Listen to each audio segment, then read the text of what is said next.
We do now want to take a closer look at New Jersey state finances and its new pension law. With us right now is Bob Grady. He's the chairman of New Jersey State Investment Council and the chairman of Governor Christie's Council of Economic Advisors. He was, by the way, a partner and member of the management committee at the Carlyle Group for 9 years, and he also served in the White House under the first President Bush. Bob, great to have you back here on Street Smart. Great to be here. How would you, I'm a New Jersey resident, born and bred.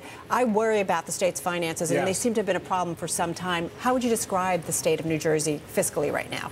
Well, it's important that we take on the big things because New Jersey, like the country, over many, many decades promised more than they could afford.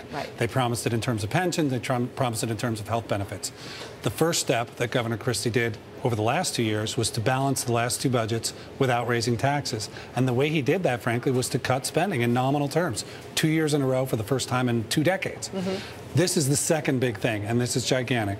The plan that you just talked about on the air will save the pension system $120 billion over the next 30 years. It makes it more sustainable, and it means that 30 years from now, and frankly a lot sooner than that, it'll be 80% funded, which is what the professional actuaries and accountants say is a safe level. The governor that was pushing for what? Worker contributions of 30%, though, of premium. So he wanted, by 2014, he wanted a much bigger number. So should we be disappointed in terms of what the governor got? I don't think so. The plan is less than 60% funded today. This will take it to 88% funded, which is, as I say, a safe level. It's a compromise, like anything. It's a bipartisan compromise. It was endorsed by the Democratic President of the State Senate, Steve Sweeney, the Democratic Speaker of the Assembly, Sheila Oliver, and not everybody got everything they wanted. But it's to start attacking the problem now so that 30 years from now the hole isn't irresolvable. So it raises the retirement age by a couple of years.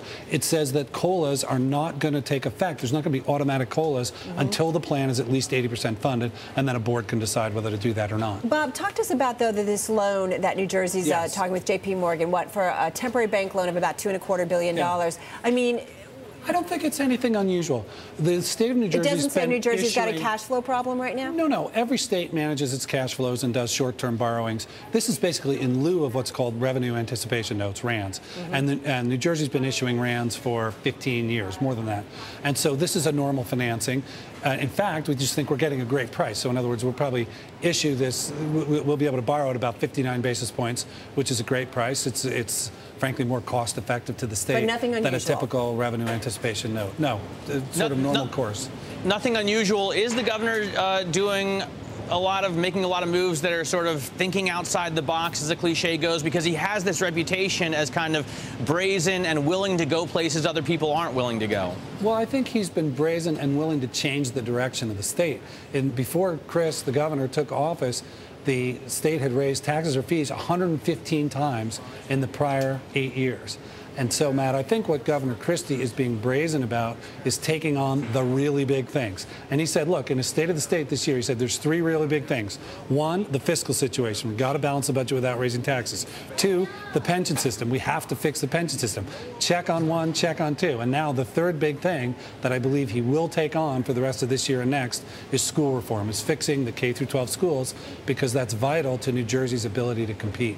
Bob, let me just ask you, just got about 30 seconds left here. My understanding is you're a big supporter of a measure that would use more pension money go to so-called alternative investments. I hear alternative investments, I think potentially subprime. I get a little nervous. I mean, what are you talking about? No, we have gradually, over many years, diversified the holdings in the state of New Jersey's portfolio. So we have modestly increased our exposure to hedge funds, to private equity, but to real assets, commodities, and to real estate, precisely because they're not correlated with each other or with the public U.S. stock market. So we're not taking on more risk to chase higher and higher yield.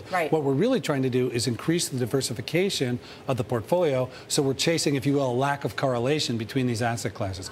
The good news is the pension fund fiscal year to date through May 31st is up 18.5%. That's good. More than the median public plan, and that means a $15+ billion gain this fiscal year so far, and we've only have to pay out about $7 billion a year. Got to run on that note. Bob Grady, you're welcome. Thank you.